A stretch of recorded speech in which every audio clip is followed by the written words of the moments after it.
Hello students, today we will be discussing entity enhanced entity relationship. We have already discussed what is entity relationship. So today's topic will be enhanced entity relationship. Enhanced entity relationship is an extension of entity relationship. As we have mentioned earlier, that entity relationship modeling concept was sufficient for databases, which is basically traditional in terms of application, in terms of use. So a traditional database application is not very complex.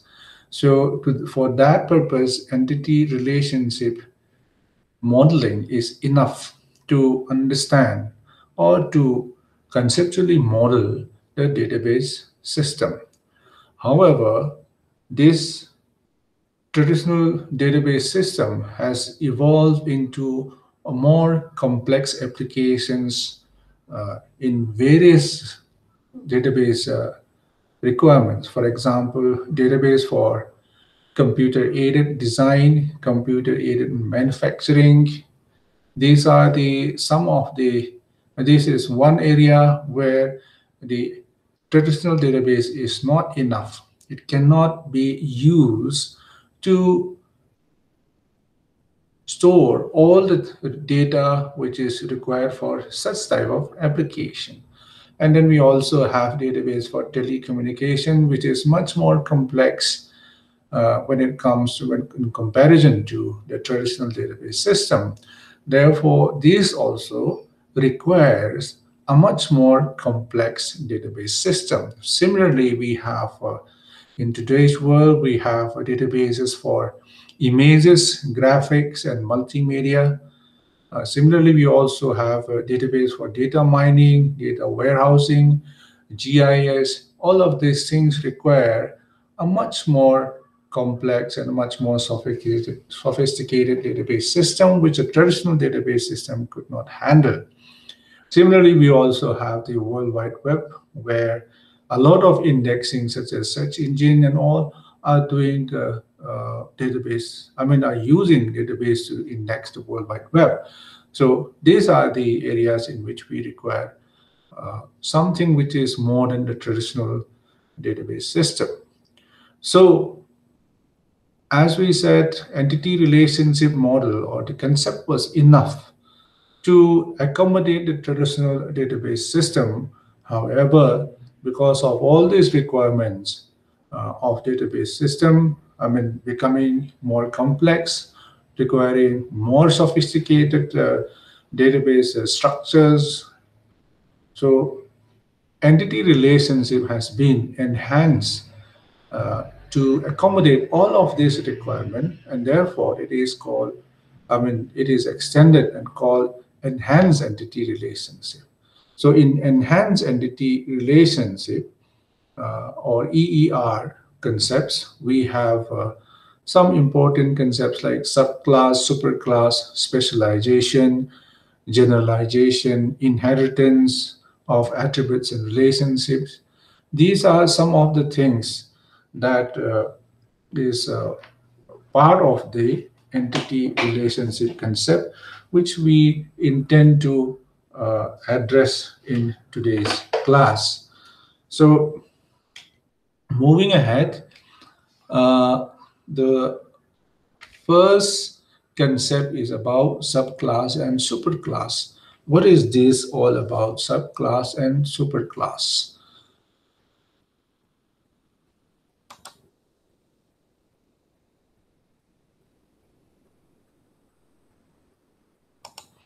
Okay, we have subclass and superclass. So entity types represents a type of entity. Okay, when we say an entity, it represents not only, I mean, it represents the type of entity. When I said entity type, that means there is and there are entities. Okay, there are entities which may be anything. It may be vehicles, it may be people or persons, or it may be students, or it may be so many other types of entities which exist in the real world. So when we say entity types, entity type is a collection of entities which have similar attributes, entities with similar attributes. So this is the entity type. So when we say entity type, it represents the entity type. That means the entities that belongs to a particular type. And also, it also represents entity type also represents entity set or a collection of entities.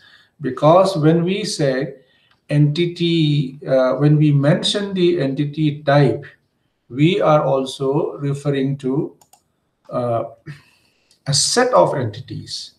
It means, for example, if we say any entity type, we may give a name. For example, here in the uh, example given on the screen, an entity type, we call it student. So this student represents students in its category. Okay, students in its category, I mean students that belongs to that entity type, or in other words, a student is all the students taken together. Okay, and so is represented by this entity type student. Okay, when I say student as an entity type, it means that all those people who are student. Okay, so a student, I mean student entities will have attributes. What are the attributes? We have mentioned, already explained this in the previous class. Students will have attributes like name. Students will have name. Students will have roll numbers. Students will have class. Students will have, say, honors or major subject, and so on. So these are the attribute that defines the students. So therefore, when we say student, an entity type, it represents the type of each student. Okay, each student, all of the students, including the attributes and relationships. So when I said an student as an entity type, I'm also talking about all the students as well as the attributes, that is name, roll number, class, and so on, and then the relationship in which these entity type participate. For example, a student as an entity type may participate in another entity type called department, where we have various departments like library science, we have economics, we have physics, and so on. So students here we have students name A, B, C, C, D, E, E, F, G, for example, are students, and these are the departments. So these are two entities. So it means that students will belong to one department. For example, ABC is is in Department of Physics, CD is Department of Library Science, EFG as a student is a belongs to the is a student of economics. So there is a relationship between the entity student and department. So that is what we call relationships, which were already explained in the entity relationships. So this, when we said an entity type student, it represents the type of its student or all the students, including the attributes that such as name, roll number, class, honors, major, and so on, and the relationship in which these student entity type participate. That also is represented as when we said entity type. All right.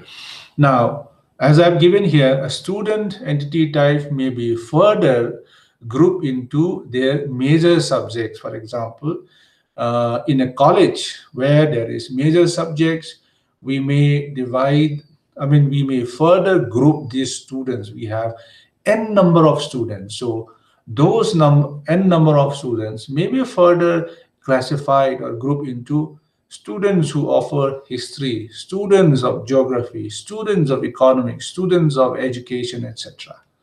So every student who is a member of this subcategory is also still a student. All right.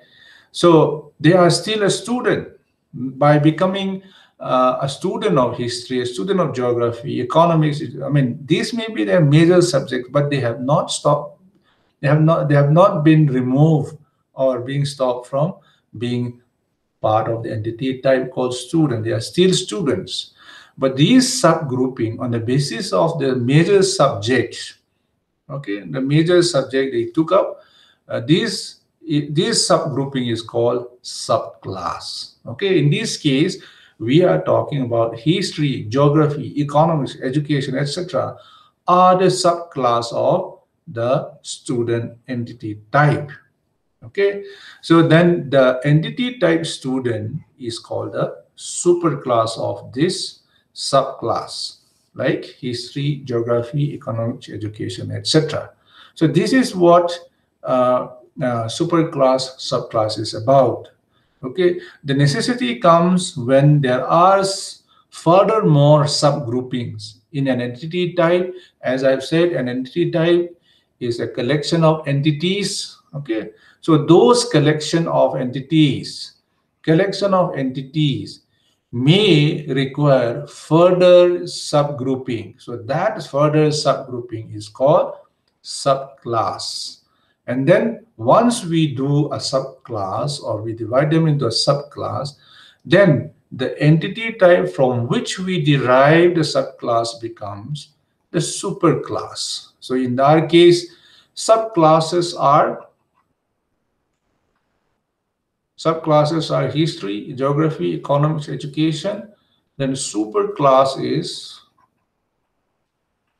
the student entity type. Okay, so because this is from where we further group the student entities into various subclasses, such as history, geography, economics, education, etc.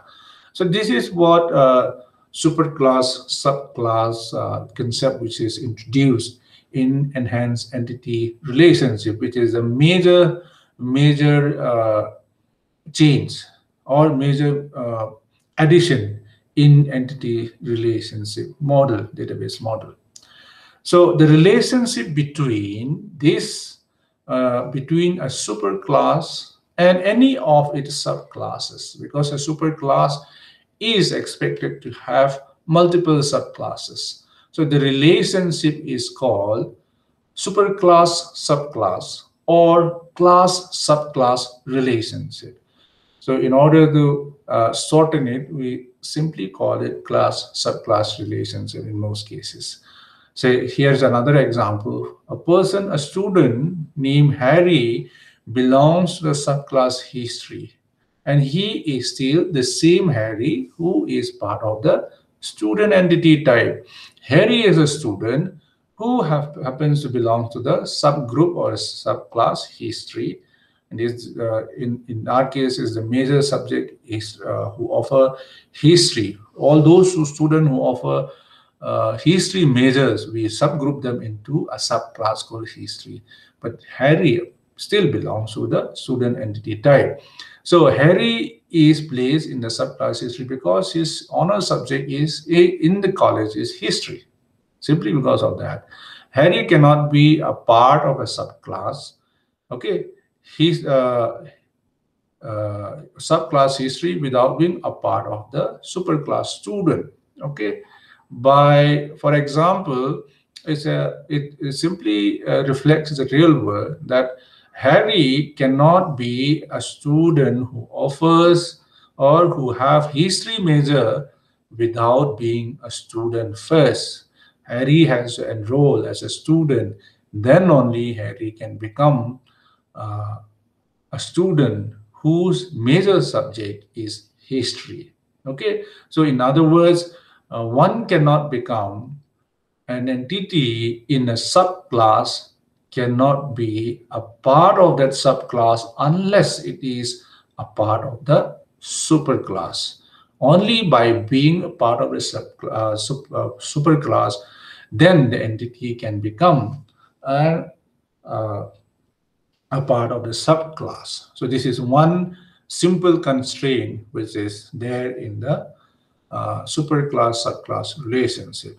But Harry can be placed in more subclasses like education or economics. For example, Harry has education and economic as their elective subject.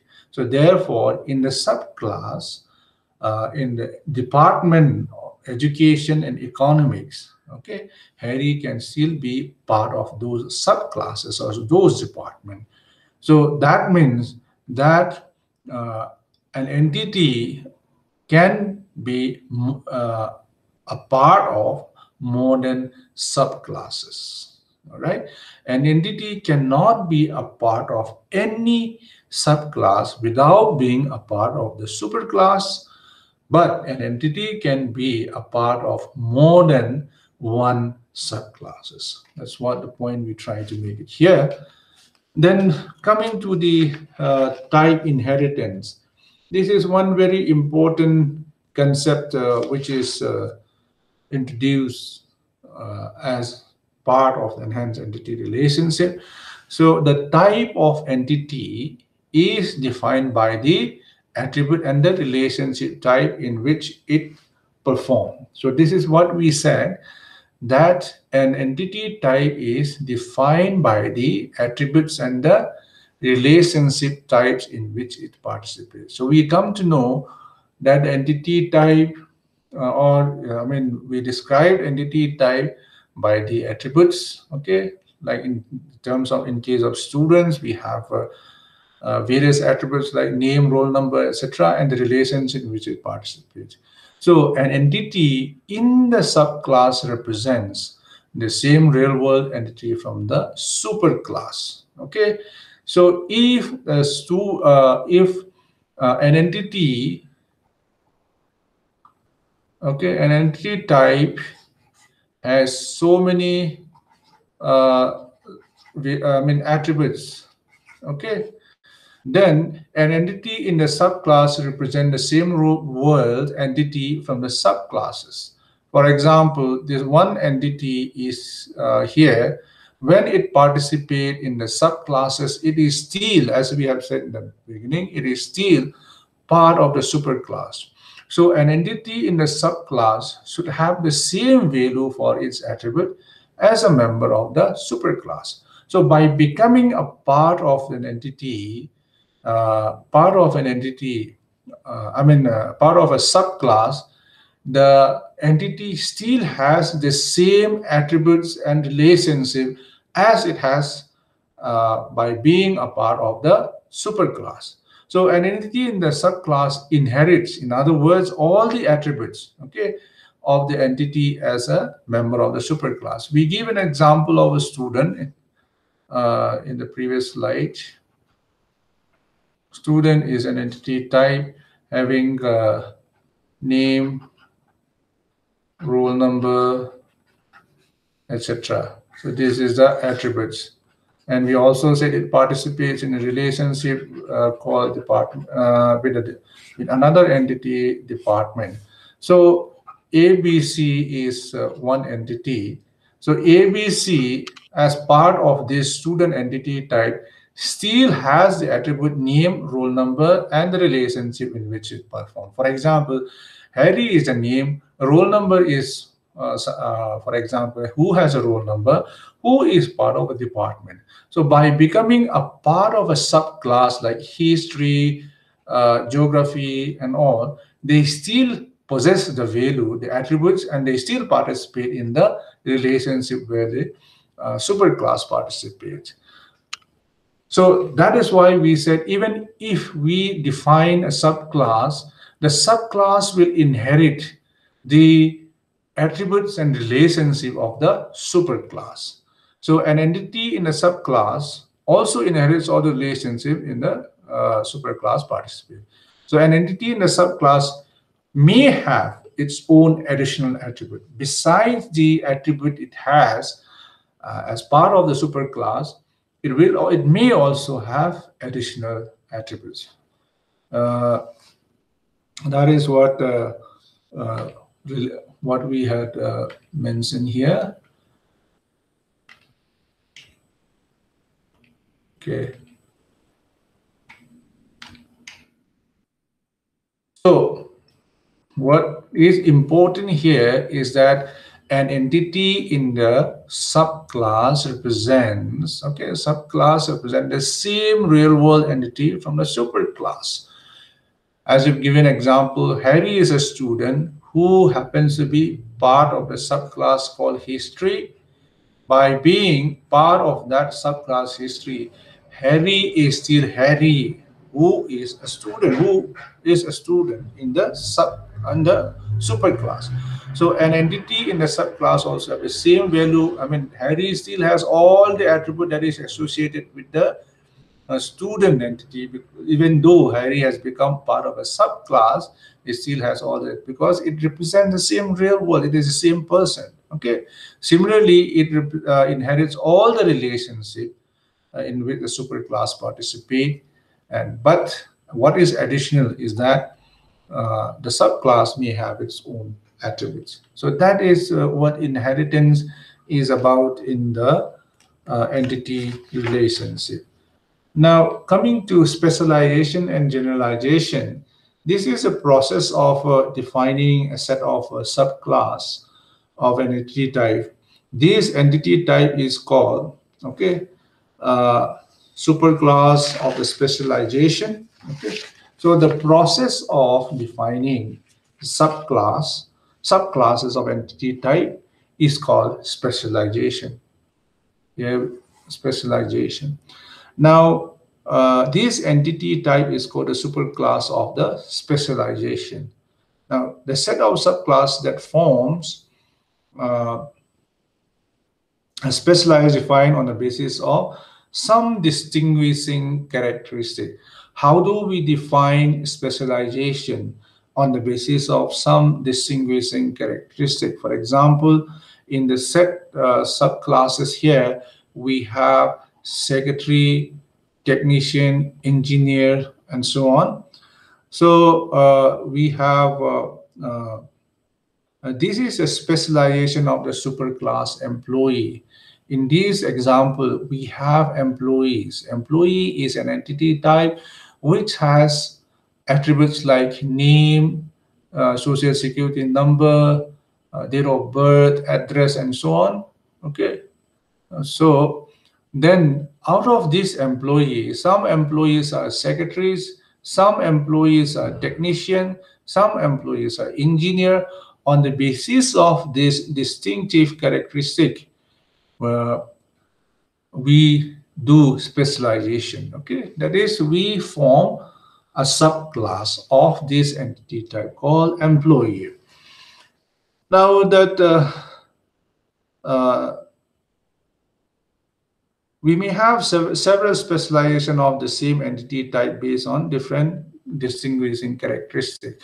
I mean, on the basis of some other characteristics, for example, in this case, we have another characteristics through which the specialization of subclass is defined. This is based on the basis of salaried employee and then the hourly employee, those who get their pay on the basis of number of hours, the number of hours they put in the work.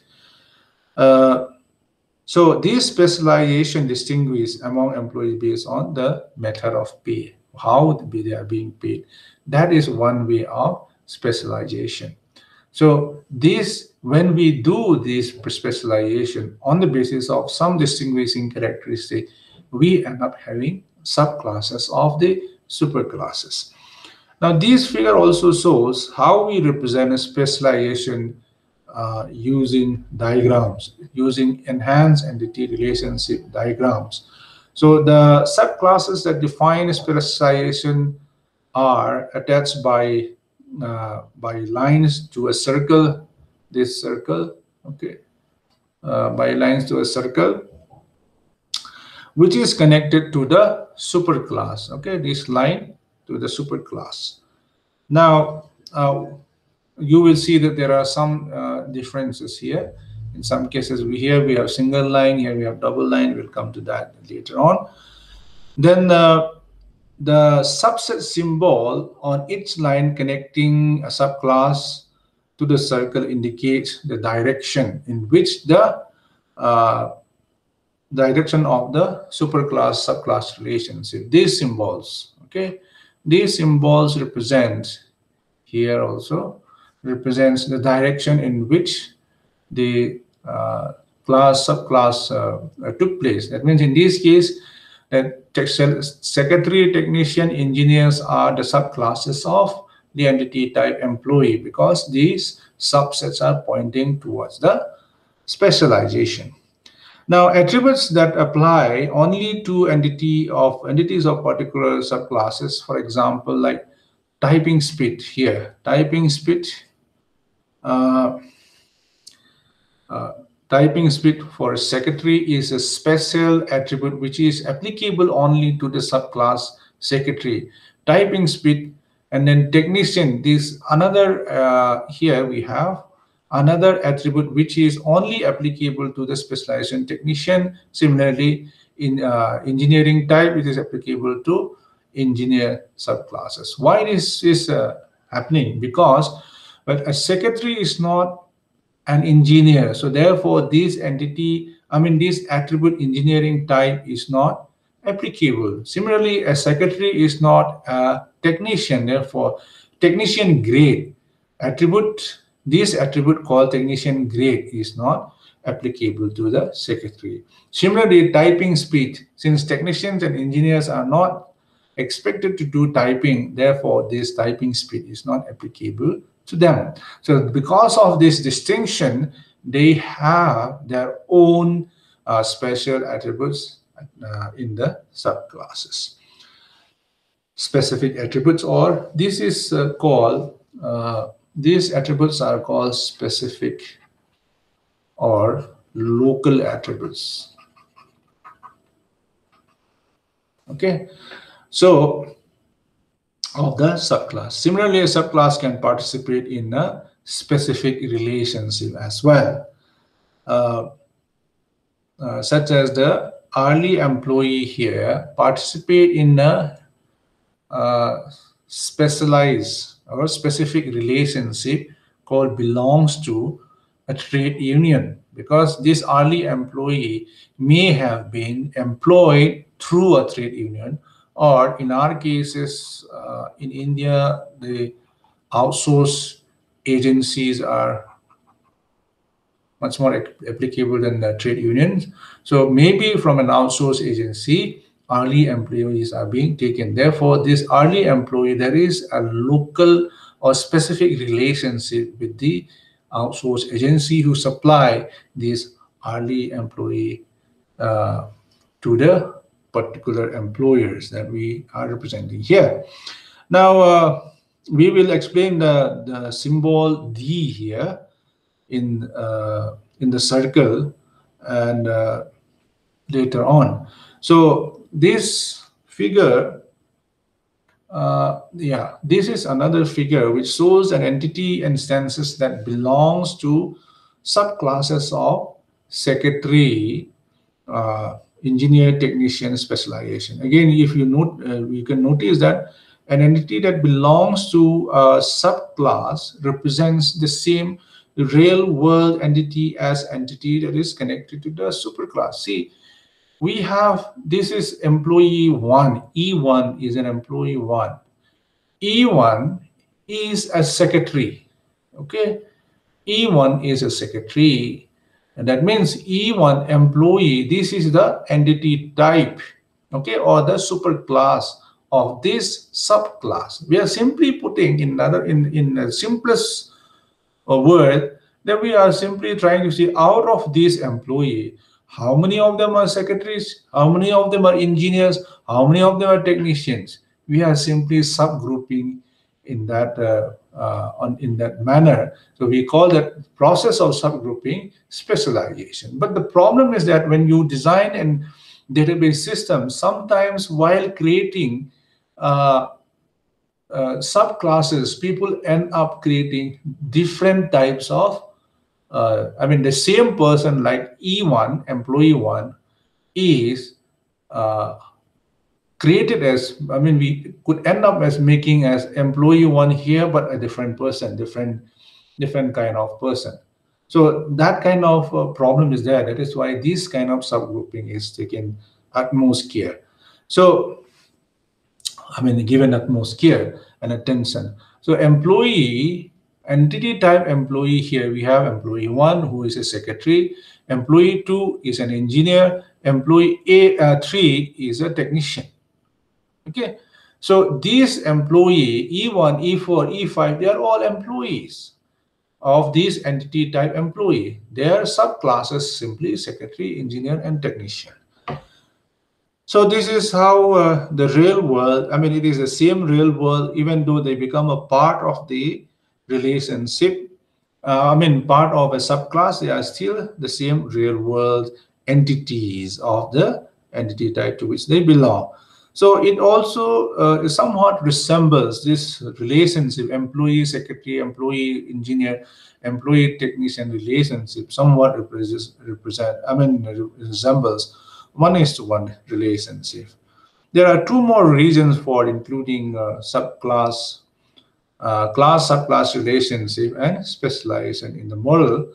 The first is that certain attributes may apply to some but not all. Okay, one of the reasons is that certain attributes may apply but not to all. If we go back to figure 4.1, yeah, certain attributes, as we said, one reason is that this typing speed is not applicable to all the employees, only secretaries. It is applicable to only secretaries. If typing speed is applicable to all the employees, then we will simply put it here instead of instead of having a subclass, we simply put it here, then all employees will have typing speed. But this attribute is not always applicable to all employees because all employees are not secretary. Some of them are technicians, some of them are engineer. Now, the second reason for using subclass is that some relationship type may be participated in only one entity that are a member of the subclass. Okay. For example, in this case, not all the employee come from trade union or outsourcing agencies. Some of them are employee who comes, I mean, who are directly recruited. They don't come from elsewhere, or some agencies are not supporting them. I mean, are not providing them. So in summary, the specialization process allow us to do what? It allow us to define a set of subclasses, okay? Then it establishes additional specific attribute or local attribute with its class, subclass, establish additional specific relationship type between its subclass and other entity types or other subclasses. Okay, now we come to generalizations. We can think of the reverse process of specialization as generalization. Okay, so in which we suppress the differences. In specialization, we try to bring out the differences. However, in generalization, we try to suppress the differences. Okay, so instead we try to identify the common features of the uh, different entities. Okay, and then generalize them into a single superclass. So the For example, consider the entity type here, car. Okay, car. Uh, and then you can also think of this entity type truck. In this case, we have two entity types. We have entity type called car. We have entity type called truck. Cars have number of the attributes of this entity type called car are number of passengers, maximum speed, vehicle ID, license plate number, and price. And trucks, the entity type truck has attributes such as price, number of axles, tonnage, vehicle ID, and license plate number. Now, in the process of generalization, what we do is that we try to find what are the common features. Now, the common feature number one is that vehicle ID and truck cars, these two are similar. Car also have vehicle ID, truck also have vehicle ID. The next one is price. These are the common features found in both the car and the truck. Okay. Then we also have the license plate number. The third one is the license plate number. Both these entity type called car and entity type called truck have the common features, the common attributes such as vehicle ID, price, and license plate number.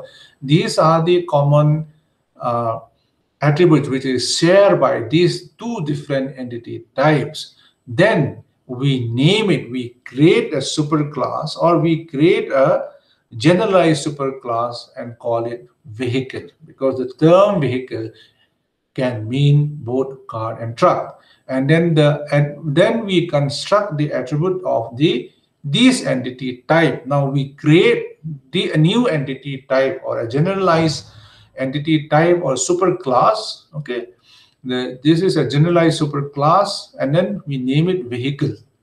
So the common attributes of these two otherwise different entity types like vehicle ID, price, and license plate becomes, these are the attributes which car and trucks share. Okay, so we put those things as the attributes.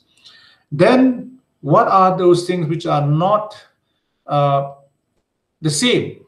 Okay, we have things like cars have maximum speed and number of passengers. So we further create a subclasses where we have car, number of passenger, maximum speed. Okay, these two things are local or specific attributes for the car in the subclass car.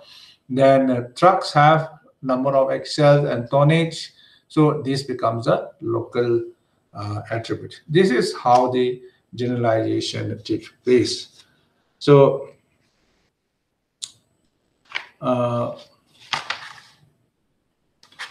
so we have defined the concept of subclass, superclass relationship, as well as the specialization and the generalization process. So in general, a superclass or subclass represents collection of entities of the same type and hence also describes an entity type. That is why superclass and subclass are shown in rectangles in the diagrams. Okay, now let us go further into some of the constraints which is applicable to specialization and generalization. So we will try to see some of the constraints that apply to a single specialization or a single generalization. In general, we may have several specialization defined on the same entity type, as shown in the earlier figure.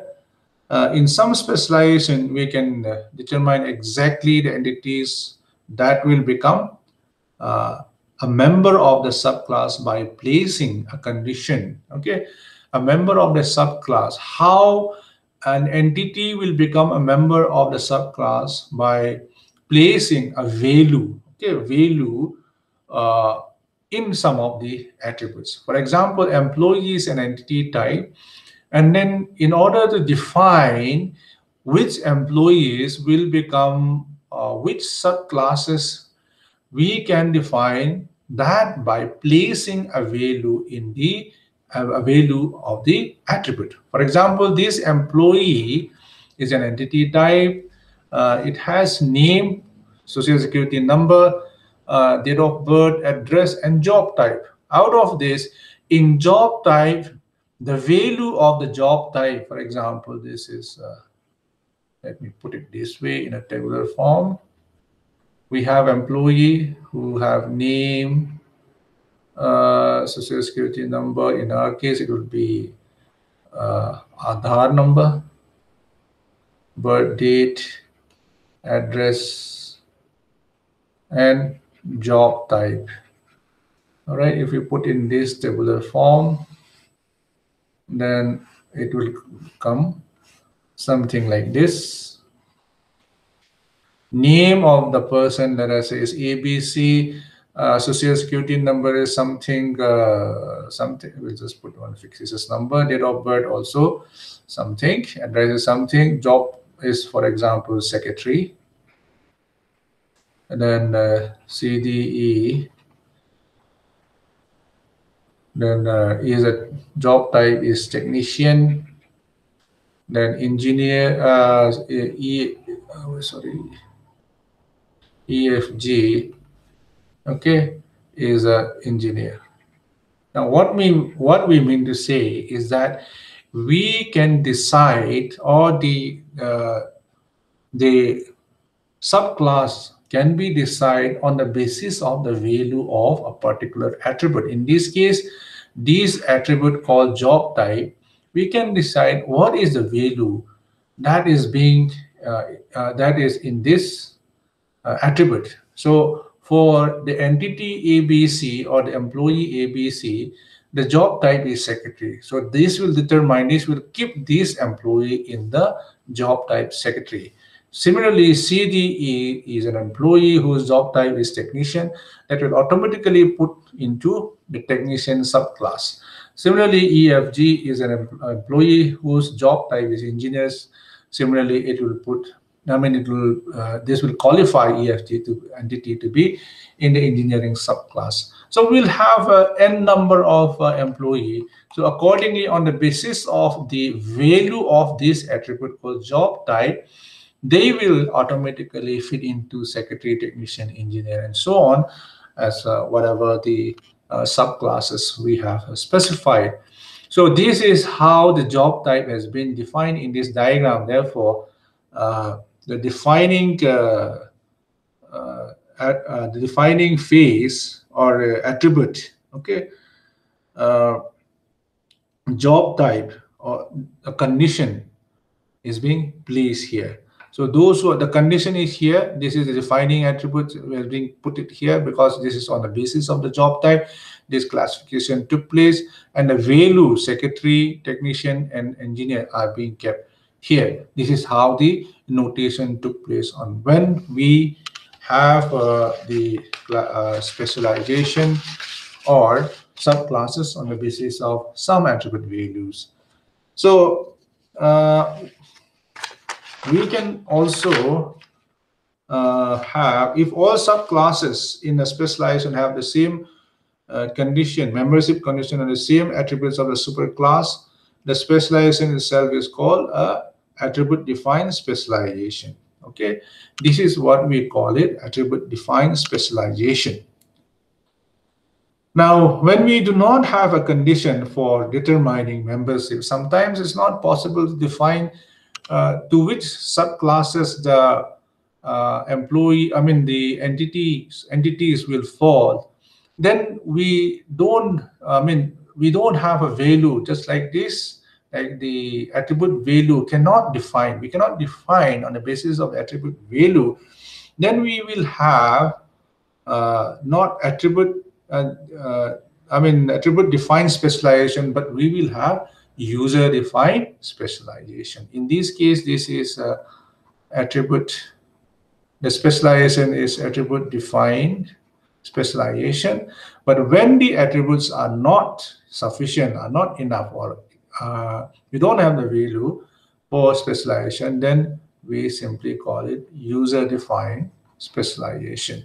That is, at the time of creating the database, the user or the database creator will define individually that which attribute, or I mean, which entity, which individual entity will go to which uh, subclasses. That is called user defined. Okay, so we have attribute defined, user defined. Now, two other constraints may apply to a specialization. Okay, the first is disjointness constraint, which specifies that the subclasses of the specialization must be disjoint. Okay, must be disjoint. It means that an entity can be a member of one subclasses at the most. Okay, an entity can be a member of one subclasses at the most. Uh, so uh,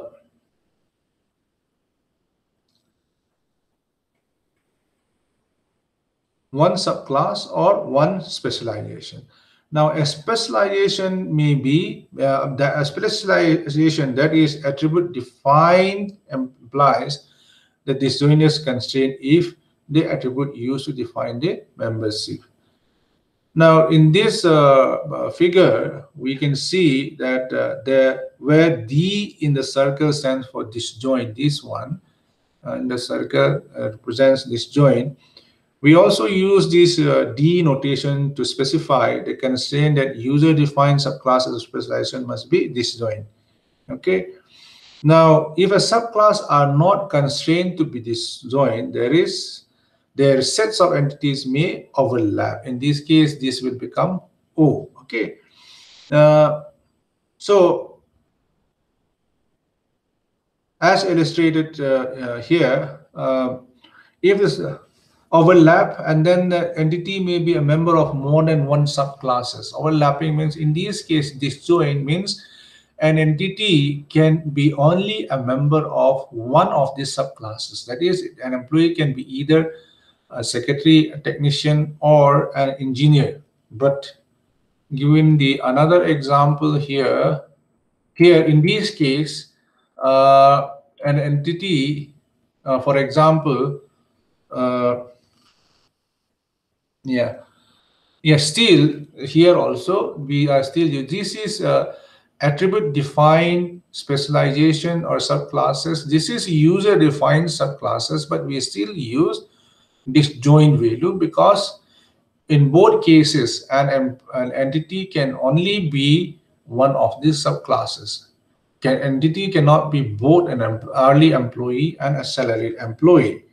Okay, so if the subclasses are not constrained to be this, so in their set of may overlap. Okay, now this case is a if displayed by placing an O as in, let us see this one. Okay, in this case, what we are using here is that there is some kind of overlapping.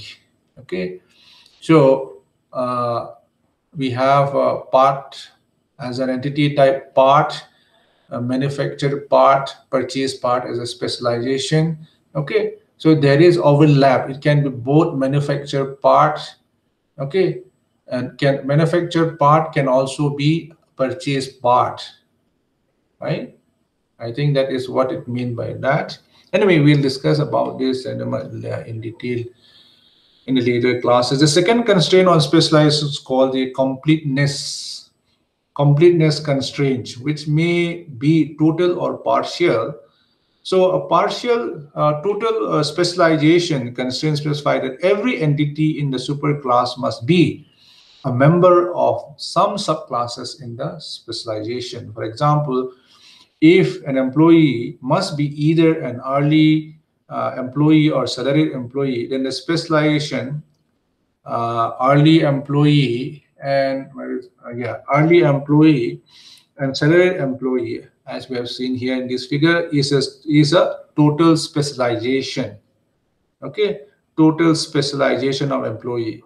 This is shown in enhanced entity relationship diagram by a double line.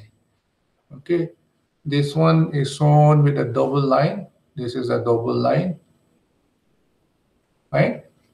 So which means that an entity in the superclass must be a member of some subclasses in the specialization. Okay, in the specialization. So that is what we call it, the total specialization. And a single line is displayed here as a partial specialization, which allows that an entity uh, not entity may not belongs to any of the subclasses. For example, an entity may not be a secretary, technician, engineer, but they can still be part of the superclasses. Then it is denoted with a single line. However, here there is a constraint that the employees should be either salaried or uh, hourly employees. All right. So the correct constraint is determined from a real world meaning. That means we are not deriving simply from this which is defined in a constraint as part of the constraint, but we try to get this constraint from the real world situation.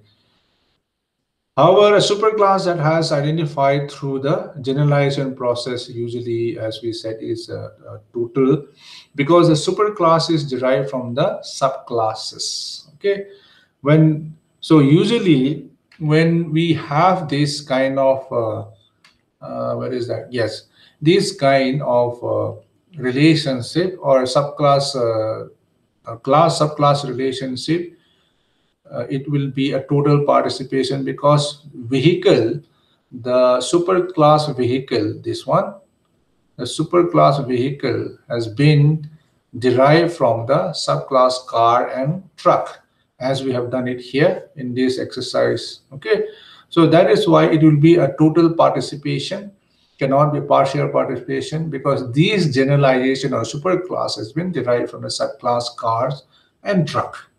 All right. So these are the some of the constraints that we have in the specialization, generalization, and the further constraints will follow. With this, we have come to the end of today's class. I hope you enjoy, I hope you understand everything that is being taught today. In case of difficulty, do not hesitate to contact through WhatsApp or through phone. So I will always be available to give personal help or assistance in case you find that these things are difficult. So to understand, then I will always be there to help you out. Please do not hesitate to contact me. As all, I have given you all the all of you my phone number, my email, and even from the classroom app also you can raise questions which can be tackled as and when you raise the issue. So with this, we have come to the end of today's class. Thank you very much.